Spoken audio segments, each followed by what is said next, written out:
Hi friends, companies act అనేది only company act of 2013కి మాత్రమే applicable అవ్వదు. బాడీ కార్పొరేట్స్ కూడా అప్లికబుల్ అవుతుంది. సో కంపెనీ ఏంటి, బాడీ కార్పొరేట్స్ ఏంటి అని అనుకుంటున్నారా?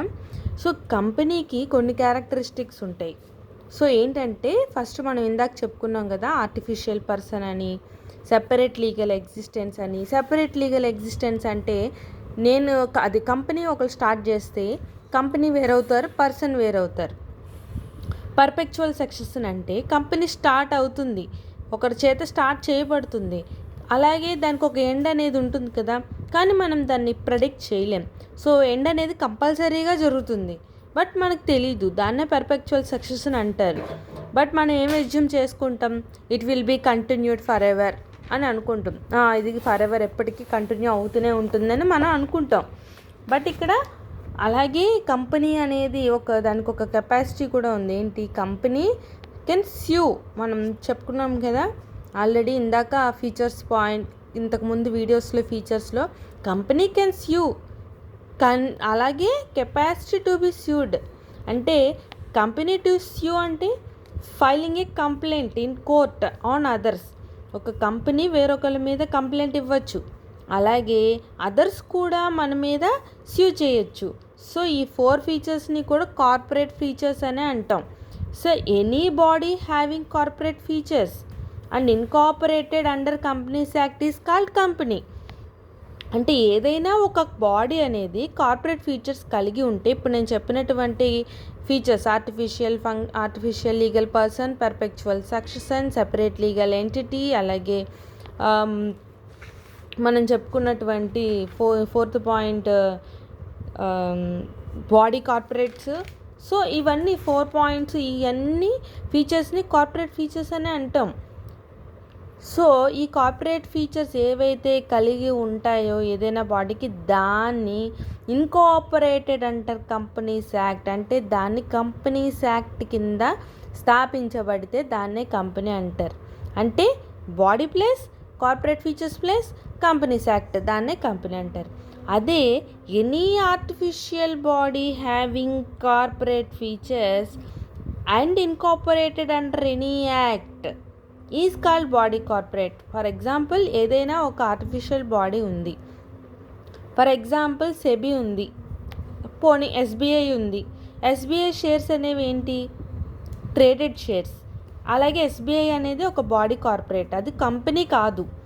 సో ఎస్బీఐ అనేది ఆర్టిఫిషియల్ బాడీ అయినా ఎస్బీఐ అనేది కొన్ని ట్యాక్సెస్ పే చేయడం జరుగుతుంది. షేర్ హోల్డర్స్ అనేవాళ్ళు దానికి, share holders need not to pay taxes.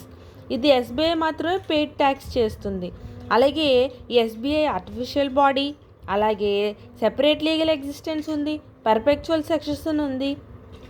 అందుకనే ఈ కంపెనీస్ యాక్ట్ కార్పొరేట్ ఫీచర్స్ని సాటిస్ఫై చేసినప్పటికీ దీనికి మాత్రం ఎస్బీఐ అనేది కంపెనీస్ యాక్ట్ 2013ని ఫాలో చేయదు. It is an incorporated SBI act with any body. ఈ ఎస్బీఐ యాక్ట్ 1956 అనేది మనకి రావడం జరిగింది. సో ఈ ఎస్బీఐ యాక్ట్ ప్రకారంగానే ఫాలో అవ్వడం జరుగుతుంది. సో అలాగే ఇప్పుడు ఐసిఐఏ ఉంది, ఇది incorporated with ICAI act. LIC act ఉంది 1956, act companies act 1956, LIC act 1956, SBI act 1956, corporate society, ఇవన్నీ సెక్యూరిటీ కాంట్రాక్ట్ రెగ్యులేషన్స్ యాక్ట్ 1956, ఇవన్నీ కూడా లెజిస్లేటివ్ ఐడియా ద్వారానే జరిగినాయి. చూసారా, ఇది ఒక 1956 అని ఉంది. సో ఇదేంటంటే లెజిస్లేటివ్ ఐడియా. ఇది పవర్ జనరేషన్ డిపార్ట్మెంట్ ఉంది, ఎలక్ట్రిసిటీ, ఇది కూడా ఏం చేస్తుంది, ఎలక్ట్రిసిటీ యాక్ట్ 2003నే ఫాలో అవుతుంది. సో ఎందుకని, state power distributes company limited ఉన్నంత మాత్రాన it is not a company, it is a body corporate. So because it is incorporated with other body, వేరొక అదర్ బాడీతో ఇన్కార్పొరేటెడ్ అయ్యి ఉంది, అదే ఎలక్ట్రిసిటీ యాక్ట్ అనమాట.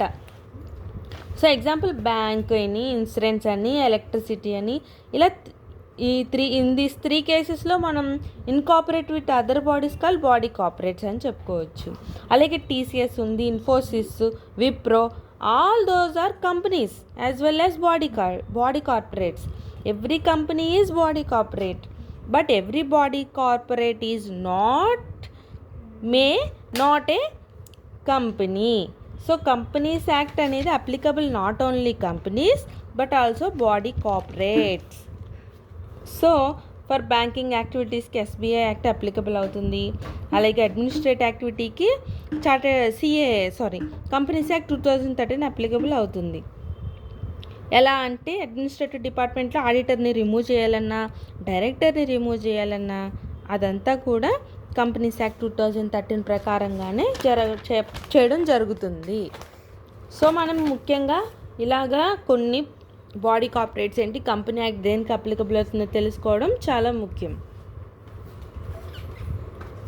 So మళ్ళీ ఒక వీడియోలో ఇంకొంచెం క్లియర్గా తెలుసుకుందాం.